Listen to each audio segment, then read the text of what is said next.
Assalamualaikum semuanya. Pada praktikum kelima ini kita akan membahas beberapa pokok bahasan. Yang pertama adalah while when, yang kedua adalah for next, dan yang ketiga adalah mode atau modus. Nah, yang pertama, while when itu apa? Ingat yang minggu lalu, kita bisa menggunakan do while.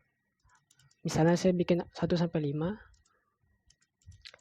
Jadi do while A kurang dari 5, A sama dengan A tambah 1, lalu kita debug print A. Lalu kita kasih loop seperti ini. Seharusnya keluar dia 1 sampai 5. Nah, seperti itu. Hal yang sama bisa dibuat menggunakan while when. Seperti ini.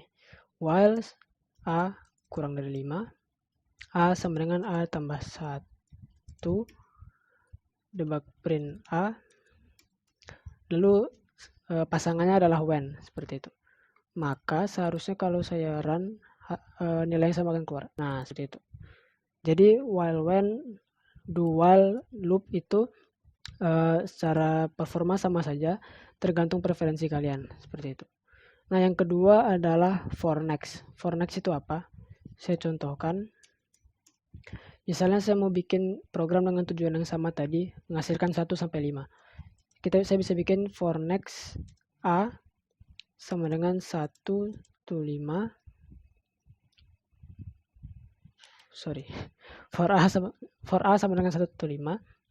Lalu tinggal debug print aja. Debug print nilai A, seperti itu. Lalu dia pasangannya adalah next A gitu. Jadi variabel A-nya harus ada ya. Terserah namanya apa, tapi harus ada variabel yang dipilih, lalu sama-sama gini.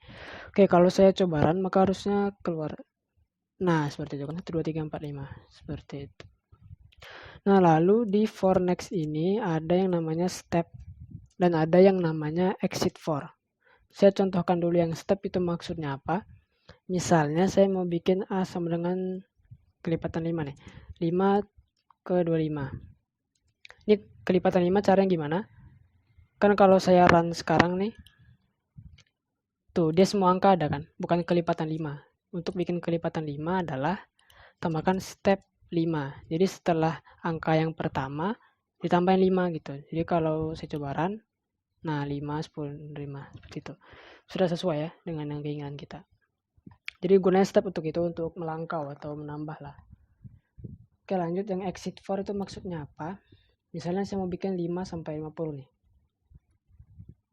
Lalu saya bikin logika if nilai A saya ingin loop ini berhenti jika nilai A lebih dari 36. If A lebih dari 36, maka message box sudah lebih dari 36. Lalu tambahin A dan. Nah, seperti ini. Kalau belum, debug print A aja. Seperti itu. Oke, kalau saya coba run, maka seharusnya hanya akan keluar 5 sampai dengan 35. Ya benar, saya lupa tambahin enif. Nah, sini kan dikata nih 40 sudah lebih dari 36.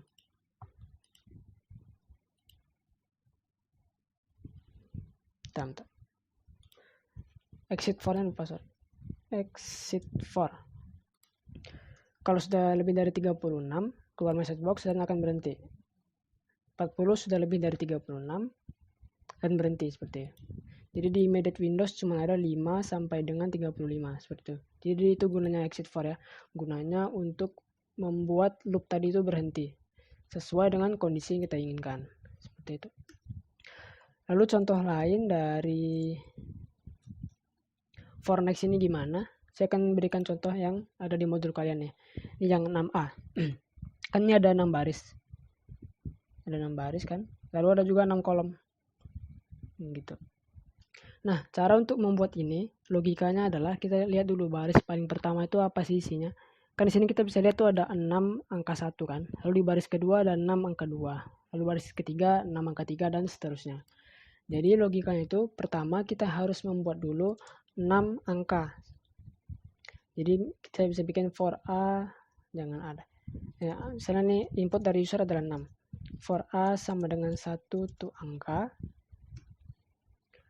Lalu kita coba bikin dulu 6 angka 1 ya. 6 angka 1 gimana? Lihat nih, hasil sama dengan hasil dan 1 dan VB tab. VB tab ini seperti di Microsoft Word yang ditekan tab. Jadi sebagai memberi batas atau spasi-spasi. Intinya untuk membuat lebih rapi saja. Next A. Nah, kalau saya coba run, maka seharusnya nilai yang keluar itu ada 6 angka 1. Lupa ada bug.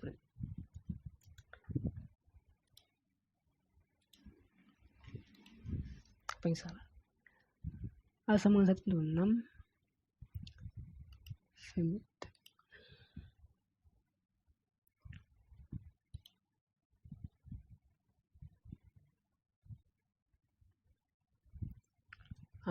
Ini hasil, sorry. Oke, coba lagi. Nah, seperti itu kan keluar. Tuh 2, 3, 4, 5, 6. Seperti itu. Jadi kalau mau bikin yang kedua, itu. Bikin yang ketiga. Nah, seperti itu. Jadi cara untuk bikin itu otomatis tanpa saya perlu ganti-ganti di sini adalah kita bikin atau kita bungkus istilahnya. Kita bungkus ini ke dalam for loop lagi. Jadi di sini for. Misalnya B sama dengan 1 tuh angka. Kenapa tuh angka? Karena kan tadi 6 ya. 6 baris, 6 kolom. Nah, lalu yang 3 nih tadi kita ketikkan B. Kita ketikkan next B. Dan jangan lupa tambahkan hasil sama dengan nih. Jadi hasil sama dengan kosong terlebih dahulu. Jadi setelah ini di loop semuanya, kembali lagi sini, hasilnya jadi kosong lagi seperti itu. Jadi nggak menimpa. Nah, kalau saya coba run, B kan 1. A juga 1 sekarang. Lalu hasil sama dengan tambah 1. Karena B tadi 1 kan. Lalu yang ditambahkan 1 tadi ke dalam hasil ini diulang sebanyak 6 kali. Sampai hanya 6. Nah, lalu hasilnya keluar apa? Nah, seperti ini. Lanjut, B itu berubah menjadi 2 kan. Nah, seperti itu. Nah, jadi 2. Dan seterusnya seperti itu. Jadi itu sih fungsi untuk program for next ini. Oke, lanjut. Lalu bahasan yang ketiga adalah modus. Modus itu apa? Cara mudah untuk mengetahui sisa dari pembagian. Kan kita tahu kalau 12 bagi 5 itu sama dengan 2, sisanya 2 kan? Karena 5 kali 2 itu 10, jadi sisa 2. Jadi cara untuk tahunya itu, misalnya saya bikin hasil sama dengan 12 mod 5. Coba print hasil. Nah, kalau saya coba run, tuh 2 kan? Kelihatan seperti itu. Kalau misalnya dikasih yang hasil baginya itu 0, jadi habis, dia kan keluar 0. Seperti itu. Nah, gunanya mod ini untuk apa? Ini untuk ditugas kalian nanti yang ini ya.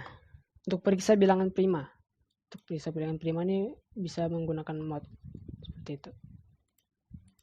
Oke, itu materi untuk hari ini. Terima kasih sudah mendengarkan. Assalamualaikum warahmatullahi wabarakatuh.